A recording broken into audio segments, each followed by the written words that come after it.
have any tips for first-time IELTS test takers? How can we achieve our target score, no? Siguro I have 3 tips. Number 1, prepare. Number 2, prepare. Number 3, prepare. So I can't emphasize, no, more the importance of preparing before an IELTS test.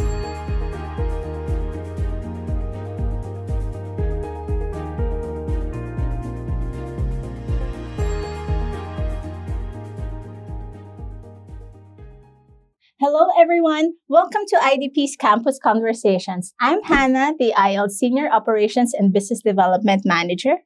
And I'm Cecil, Head of Sales and Operations for Student Placement. Thank you for being with us in this special podcast session. Yes, very special ang session natin today, no? Because we're diving into how IDP supports your entire study abroad journey, from choosing your destination and applying to school to taking the IELTS test and preparing for your life overseas. All right, so we have here some frequently asked questions by our students and test takers. And so we're here to answer them one by one. So without further ado, bubunot na ako from the fishbowl. All right, so the first question, mukhang para sa akin pala to, Han. Okay, if mag-aaral ako abroad, bakit kailangan kong magpatulong sa IDP?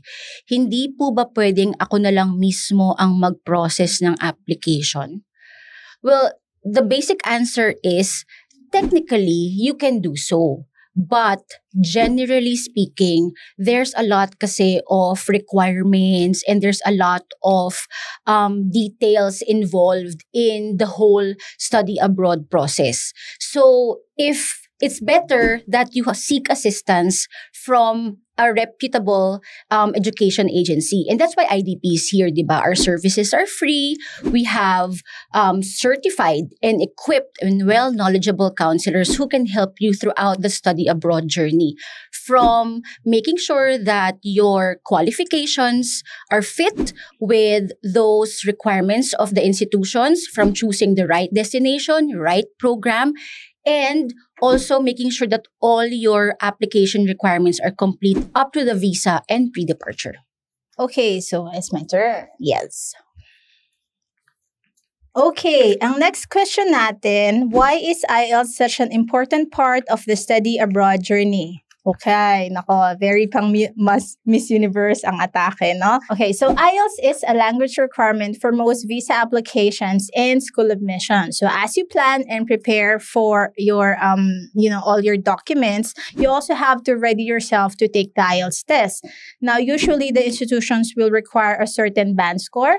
That target score is dependent on the course that you'll be taking and the schools you're applying to, no? So for those who are considering migrating or working in an English-speaking country, I think it's important that you prove your ability to integrate into the society and to be able to communicate well with your colleagues. And having an IELTS score, of course, will help you stand out among the rest and be globally competitive. All right. So our next question is about IELTS again.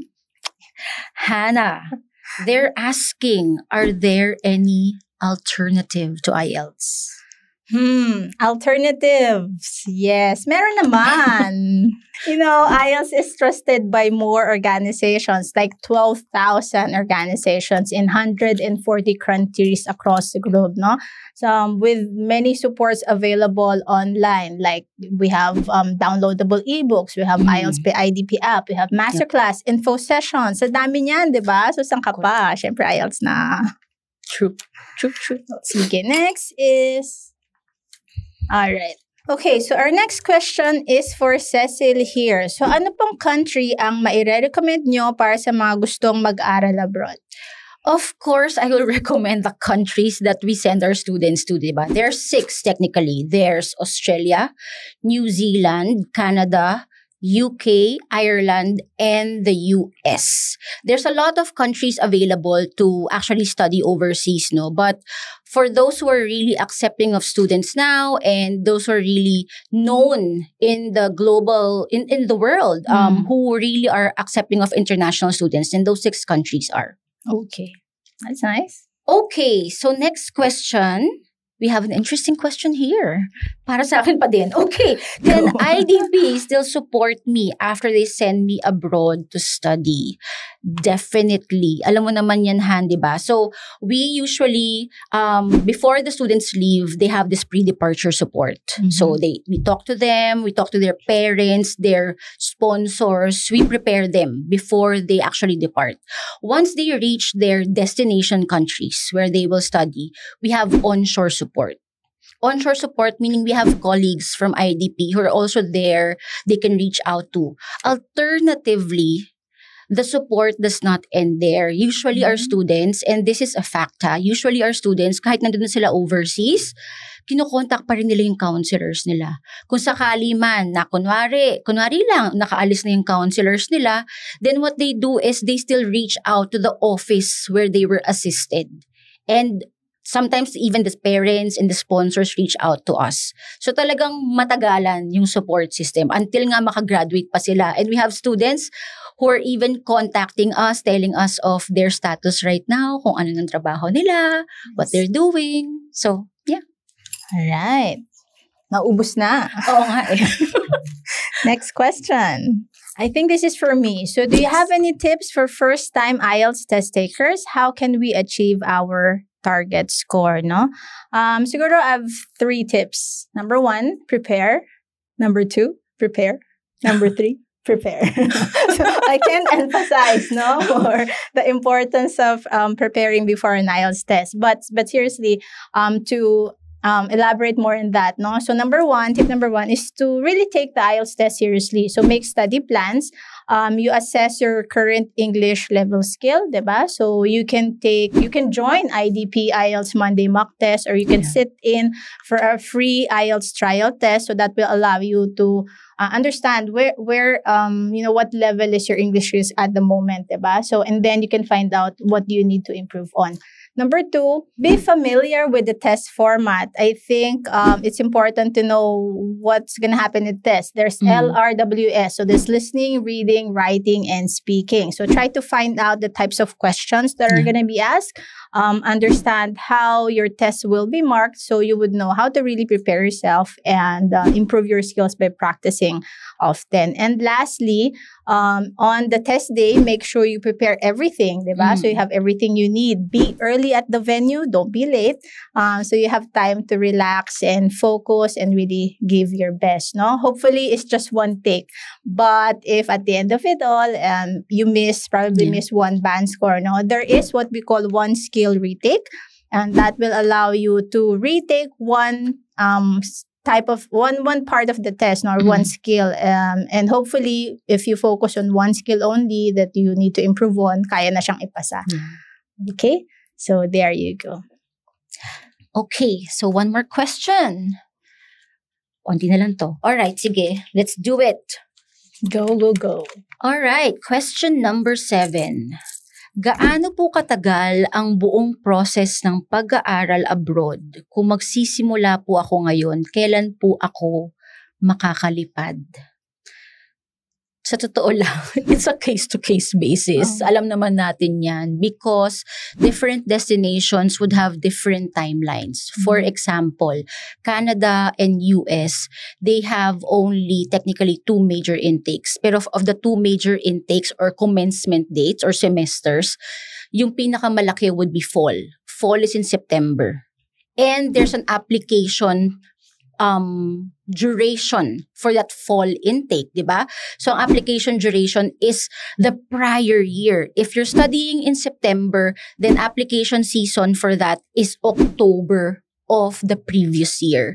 So, sometimes, generally speaking, no, dahil case-to-case basis nga, it can take you 1.5 years. It can take you 2 years.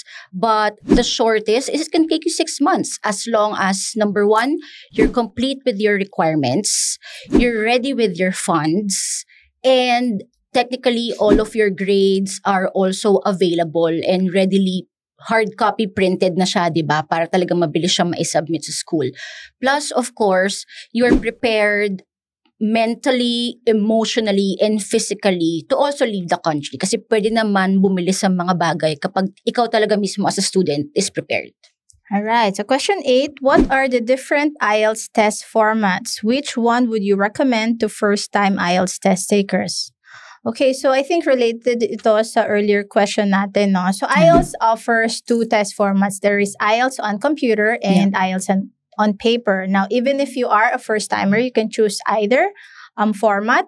But if you're comfortable naman with the use of computer, I would recommend IELTS on computer. Because why? No? Kasi una, it's available every week. So it's accessible, no? And then it's efficient because the results are released in 1 to 2 days.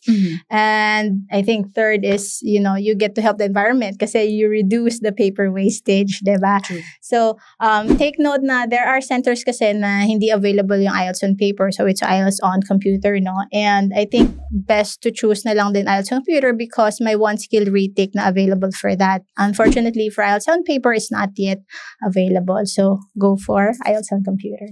May follow-up question ako, Hana. Yes, so, baka nagtatanong kasi sila.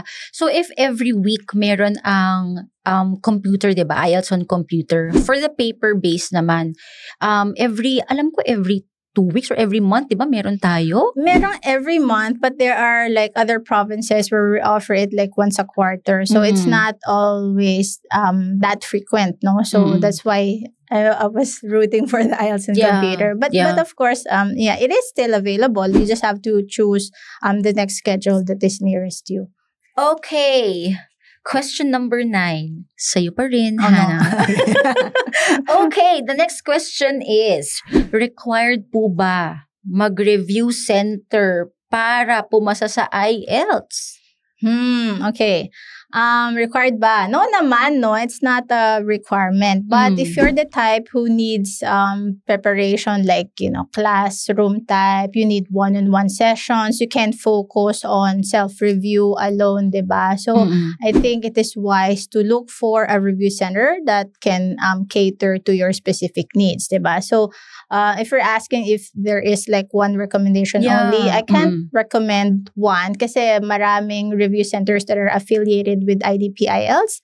So, you just have to really go through ano ba yung mga needs mo specifically, then try to ask kasi these review centers have unique kumbaga selling propositions, no? They have, whether they have unlimited reviews or they have fixed schedules. So yung mga those things are what you should consider when trying to choose for a good review center. But these review centers that we are partnered with, diba, they're found around the Philippines talaga? Yes.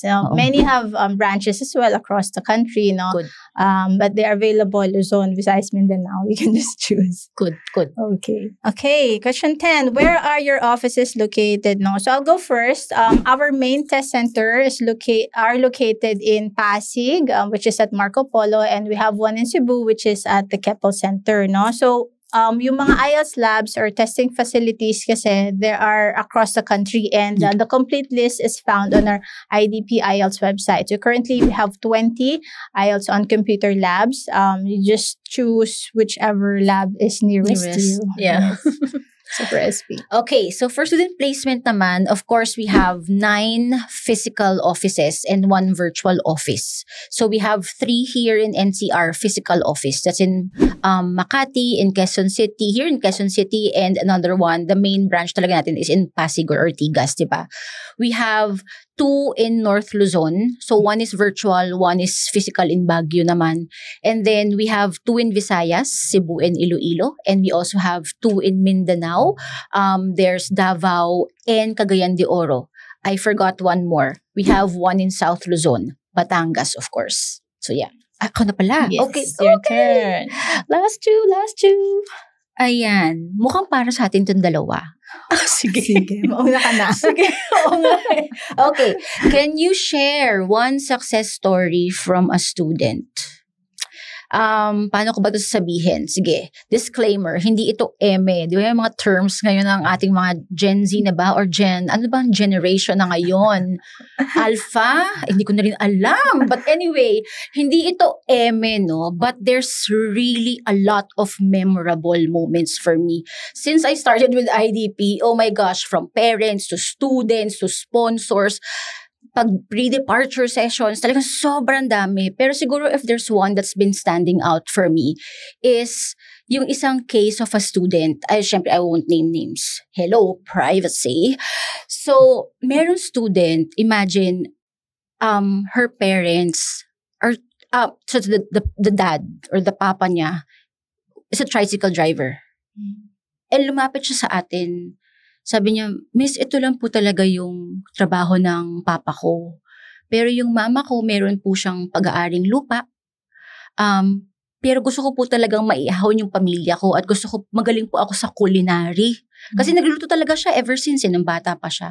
So, tinatanong niya, may possibility po ba na makahanap po ako ng school na makakatulong sa akin para mapursigihan ko or matuloy ko yung culinary dreams niya, diba? And then, sinabi ng counselor natin, ang kinausap ko rin yung parents na, ma'am, syempre, kailangan po titingin na ito sa buong package, diba? So, meron po ba kayong kung sakaling relatives na makakatulong sa inyo? Long story short, at the end of the day, nakatuloy yung student sa Australia. So, technically, it's not really para sa mayayaman lang or para sa may pera lang. Yun yung misnomer, di ba? If you have, sources of funds, if there's a way and we can help you with that, what I can, vouch for is that we will help you find a way. BDO lang. Pero hindi, totoo. Seryoso. Kung kaya, di ba? Kung may hirapan talaga, then we will let you know naman. Hindi naman tayo dun sa talagang, hindi, tutulungan namin kayo forever. Basta kung kaya siya. Kakayanin namin din for you. Very inspiring. Okay. Sige, so for IELTS, people who take IELTS kasi, these are the people who pursue their dreams outside the country. So technically, it's for anyone, diba? But of course, there are people who have disabilities. Yes. And we want to make sure that at IDP, we don't discriminate anybody. Even if you're deaf, you're mute, you're blind, whatever learning difficulties you have, IELTS will offer special arrangements for you. And we did, we had test takers who come to our centers, deaf, mute, or half blind, and we assist them so they can take their IELTS test. Not really assist on the questions, but assist them to take the test, So pinapalaki namin yung question paper, yan, Jari level joke. Pinapalaki namin yung print ng question papers. We do lip read, and stuff like that. So these are the real people who take the IELTS test. These are genuine test takers. So now they are halfway around the globe, across the globe, and pursuing their dream to study abroad, diba? So they're trying to live their lives like normal people do. Yeah. So very inspiring, very touching. Okay, and the final question, and I think this is for you. I'm hoping this is for you. Okay, last question. Required po ba mag-join sa mga IDP events? My gosh, natanong pa ba yan? Siyempre, oo, di ba? Hindi naman talaga required, but you're more than welcome. Bakit? Number one, siyempre, ang studying overseas, partner na niyan, IELTS. So, lagi kayong magkasama. Yung teams namin ni Hannah, lagi magkasama sa events. There's a lot of types of events that we hold, di ba, every year. So, there's the big events, yung parang study abroad, hindi parang study abroad fairs natin, na hino-hold siya 2-3 times a year. And then, we have caravans para naman dun sa mga provinces na, syempre, di makakapunta sa mga center locations natin, like in Manila or in Cebu, di ba, or even in Davao. Pupuntahan namin kayo. With caravans, we usually bring with us, of course, team pa rin ni Hannah. And then we have our institution partners who join us para makakausap nyo sila right away. Third, meron din tinatawag na coffee sessions or open houses. Ito naman yung mismong sa offices namin, kung hindi kayo pwede mag-attend ng big events, hindi kayo pwede do sa caravans, talagang available lang kayo ng specific Saturday, maybe. Then we hold it specifically for you or especially for you para may oras at mabigyan namin kayo ng talagang detalye sa mga kailangan nyo. Syempre, the perks na lang with these events, marami pa kasi diba? Pero the perks with these events, hindi lang syempre yung makakausap nyo yung counselors, hindi nyo lang makakapag-book kayo ng IELTS test, hindi lang makakausap nyo yung mga institution partners natin from those 6 destinations, diba? Meron din syempre mga pag-gimmick. Meron ding paraffle, sometimes nga, hindi, itong recently lang, meron pa nanalo ng luggage, o sakto, ano ba naman, paalis na siya, kakausapin lang niya yung rep, diba, from that institution, kasi magre-ready na siya, tapos siya pa nanalo ng luggage, syempre yung parents niya, talon ng talon, oh my gosh, minus gastos sa atin, diba, may mga ganun pa, so maraming perks, pero ang pinaka-importante is that all of these events, para sa inyo. And they're all for free. Yes.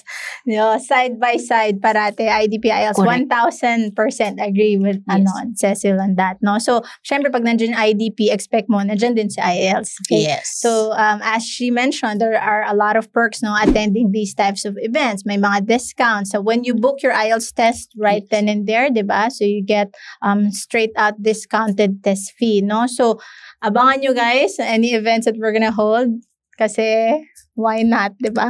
Nandyan all for kami. The discount. For the discounts. Yeah, so that's the last question, Cecil, which means this is the end of today's campus conversation. Sana marami kayong natutunan, no? Whether it's about preparing for the IELTS test, finding the right school, and understanding the process a little bit better. Yeah. Correct. And remember that in every step of your study abroad journey, that's why IDP is here to help you, diba? Because you don't have to go through it alone. And of course, we're also here for IELTS services regardless kung gusto mo mag-aral, magtrabaho, or mag-migrate to other countries. So maraming salamat po sa pakikinig at panonood ng aming campus conversation ngayon. No? So kung meron man po kaming questions na hindi nasagot, feel free to type them below, comment. Tama ba? May lalabas naman sa ilalim, di ba? Okay.